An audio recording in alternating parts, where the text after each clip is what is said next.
جو ہمارے مین جو پوائنٹ ہے وہ ہے تعلیم. تعلیم یکساں ہونی چاہیے.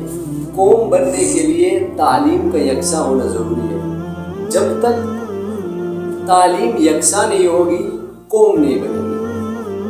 اب ہم دیکھتے ہیں کہ ہم ابھی تک قوم نہیں بنے.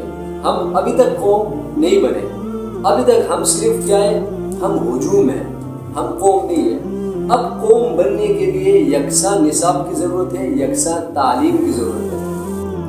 جب تک ہماری تعلیم یکساں نہیں ہوگی ہم قوم نہیں بنیں گے. اب اس کے لیے لوگ ہمارے اوپر بات کرتے ہیں کہ بھائی فرقواریت کیوں پھیلا رہے ہو، ایک دوسرے کے اوپر لڑائی کیوں کر رہے ہو.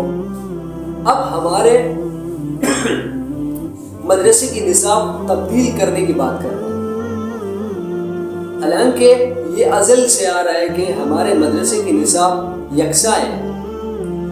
اگر پوری دنیا متفق ہو جائے اسی ایک یکسانیت پر، اسی نصاب پر متفق ہو جائے تو لڑائی جھگڑے کا، فرقواریت کا سوال ہی پیدا نہیں ہوتا.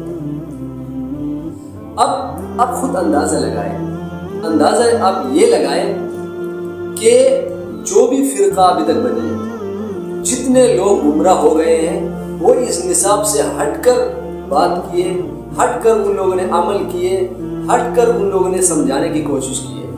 اسی وجہ سے وہ فرقواریت میں چلے گئے، وہ فرقواریت اختیار کر گئے، اپنے اپنے فرقے بنائے اور وہ گمراہ ہو گئے. اب سوال ہی پیدا نہیں ہوتا کہ کسی ملک میں الگ الگ طریقے سے آپ کو تعلیم دی جائے اور پھر یہ کہا جائے کہ بھائی ایک ہی قوم بن جائے، ایک ہی آواز بن جائے. یہ ہو ہی نہیں سکتا، کیونکہ جب آپ الگ الگ تعلیم دیتے ہو، اب الگ الگ گلی میں الگ الگ قسم کی تعلیم دی جاتی ہے، الگ الگ فنیں پڑھائی جاتی ہے، الگ الگ ذہن کے لوگ وہاں سے پیدا ہو جاتے ہیں، الگ الگ طریقے کے لوگ، الگ الگ طرز کے لوگ وہ پیدا ہو جاتے ہیں. جب ان کے ذہن میں پوری وہ چیز، وہ سبق، وہ سبجیکٹ ان کے ذہنوں میں بیٹھ جاتی ہے، تب جا کر کہہ رہے ہیں کہ بھائی یہ گیپ ختم کیا جائے. اب مدارس اور یونیورسٹیز کے درمیان، مدارس کے طلباء اور یونیورسٹیز کے طلباء کے درمیان جو گیپ ہے، اس گیپ کو ختم کیا جائے. اب کیسے ختم کرے؟ ایک بندہ ایک ایسا نصاب، ایک ایسے تعلیم اس نے پڑھی ہے، ایسا وہ اس کا ذہن بنائے کہ اس کا وہ ذہن مدارس کے طلباء کے ذہن کے ساتھ میچ نہیں کرتا. اب وہ آپ صرف بات کرنے سے، آپ صرف اس کے ساتھ ایک دو دفعہ ان کو سمجھانے سے وہ ان کی مائنڈ ایک دوسرے کے ساتھ فٹ نہیں ہو سکتی. وہ کبھی بھی وہ ایک نہیں ہو سکتے، کبھی بھی وہ یکساں نہیں ہو سکتے. اب ایک قوم بننے کے لیے، یکسانیت کرنے کے لیے ہمیں ایک تعلیم کو حاصل کرنا ہوگا، ایک ہی تعلیم کو اپنانا ہوگا.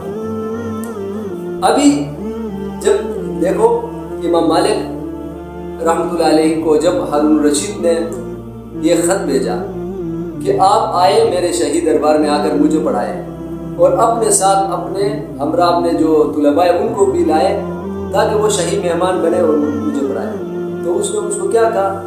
اس کو یہ کہا کہ یہ ہو ہی نہیں سکتا کہ میں آپ کا نوکر نہیں ہوں، میں محمد رسول اللہ کا نوکر ہوں صلی اللہ علیہ وسلم، میں حضور علیہ السلام کا نوکر ہوں. اب میں کسی کا نوکر نہیں ہوں کہ میں اس کے دربار میں جا کر میں پڑھاؤں. اگر آپ کو پڑھنا ہے، اگر آپ کو شوق ہے تو آپ بھی ان طلباء کی طرح پڑھیں جو طلباء میرے ساتھ پڑھتے ہیں. آپ اسی چٹائی پہ بیٹھ جائیں جس چٹائی پر وہ طلباء بیٹھتے ہیں. اب ہماری تعلیم تو ازل سے، ہمارے مدرسے کی تعلیم تو ازل سے یہ ہمیں سبق دیتی ہے، ازل سے سبق دیتی ہے کہ بھائی چاہے امیر کا بیٹا ہو، چاہے غریب کا بیٹا ہو، چاہے ذہین ہو، چاہے وہ کن ذہین ہو، وہ آئے اور اسی چٹائی پر بیٹھ کر جس طرح غریب کا بچہ پڑھتا ہے، جس طرح امیر کا بچہ پڑھتا ہے، جس طرح ذہین لڑکا پڑھتا ہے، اسی طرح وہ بھی اسی چٹائی پر بیٹھ کر تعلیم حاصل کرے. انسانیت لانے کے لیے ہمیں اس ایک ہی نصاب پر عمل کرنا پڑے گا، تب جا کر ہم ایک قوم بن سکتے ہیں، ہم ایک ہی یکسو ہم بن سکتے ہیں، یکسانیت ہمارے اندر آ جائے گی.